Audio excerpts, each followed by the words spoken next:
Hello, bonjour, comment ça va? My name is Lazius K and I talk about the practical uses of VR. That's right. In today's episode, we're going to be talking about the top 5 worst media VR platforms you can find after testing a lot of different apps. But before we do that, let's roll the intro.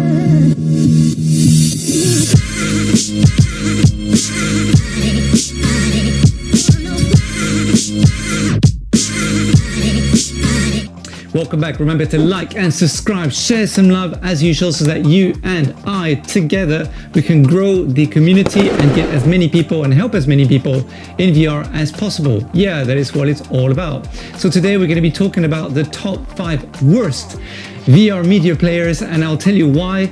Don't bother downloading these apps. Like seriously, right now they're not there. And you're going to be very surprised by the names because one includes starts with an F. Sorry about that. Hope they don't ban my video on their platform. But without further ado, let's get to the countdown.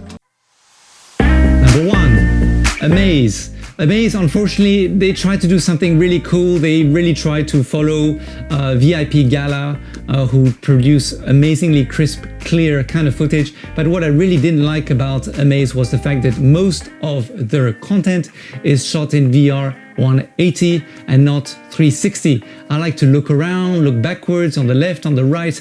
I personally, I'm not a fan of having a circle, a black circle around, and having a limitation in VR just doesn't work for me. But the content is good and the quality of the content is very sharp, very clear. So good points on that. Number 2, Facebook VR. Facebook VR, of course, has tremendous content on it. Thousands, millions, sorry, not thousands, millions of videos, from normal videos to VR videos as well. But unfortunately, VR, who represent Oculus, I was so shocked by the fact that the compression rate is so bad, the technology is so bad, that most of the videos, I would say 95% of them that I've watched are blurry, I get dizzy, it's just not for me. I cannot watch Facebook VR. Facebook VR, please do something about this because you are the emblem of Oculus and you should really be setting the bar. Number 3, Discovery Channel VR.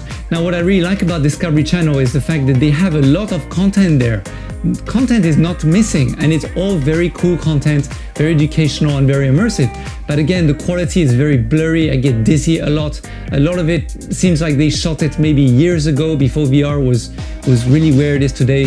They really need to take down their app, refresh all the content and replace it with brand new stuff because such a big entity like theirs should also be helping the VR community to up the standards so that, you know, people enjoy VR like it's really meant to be. Number 4, the NatGeo app. NatGeo app, unfortunately, the quality is really not good. It's just like Facebook VR. I can't really focus. It drives me dizzy. I had to take my Oculus Go off, unfortunately. And also the amount of content on it is so poor. I mean, there's only like a few, maybe 10 or 20, I don't know, just very few amounts of videos. I think NatGeo have the budget to go out and shoot some much more interesting content. And they should also make sure, like Discovery Channel, to up the standards and make sure the content is of good quality and not want people to take off the mask because VR has evolved. There are many more people on it now. So there's something that needs to be done. Number 5, CNN VR. What can I say about CNN VR? Unfortunately, it takes ages to load the app.